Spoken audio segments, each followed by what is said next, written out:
తేదీ 29 శుక్రవారం. తిథి దశమి మధ్యాహ్నం 29 వరకు. నక్షత్రం స్వాతి నక్షత్రం రాత్రి 1:22 వరకు.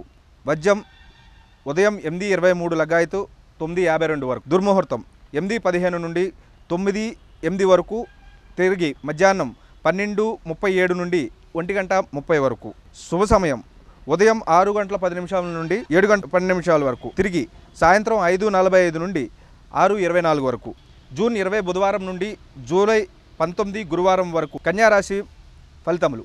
మీ భాషిత్వము నిగూఢమైన మీ మనస్తత్వంలో మీకు విమర్శలు తెచ్చిపెడతాయి. వాటిని సమన్వయంగా స్వీకరించండి. మీరు తలపెట్టిన కార్యక్రమాలు విజయవంతంగా పూర్తి చేస్తారు. భూమి, విద్య, వాహన సంబంధిత విషయంలో లాభం చేకూరుతుంది. మీ ఆజన్మంత శత్రువులు కూడా మీ యొక్క మిత్రత్వం కోరుతారు. మీరు చేసే కృషి మీకు తృప్తినిస్తుంది. దూర ప్రాంతం నుండి మీకు అందవలసిన సమాచారము సమయమునకు మీకు చేరే పరిస్థితి లేదా ఆలస్యంగా చేరుట జరుగుతుంది. మనోధైర్యం కోల్పోవద్దు. ఓర్పుతోనే వ్యవహరించండి. ఆరోగ్య విషయమునందు మీ మాసము ఆఖరి వారంలో మిక్కిలి శ్రద్ధను వహించండి.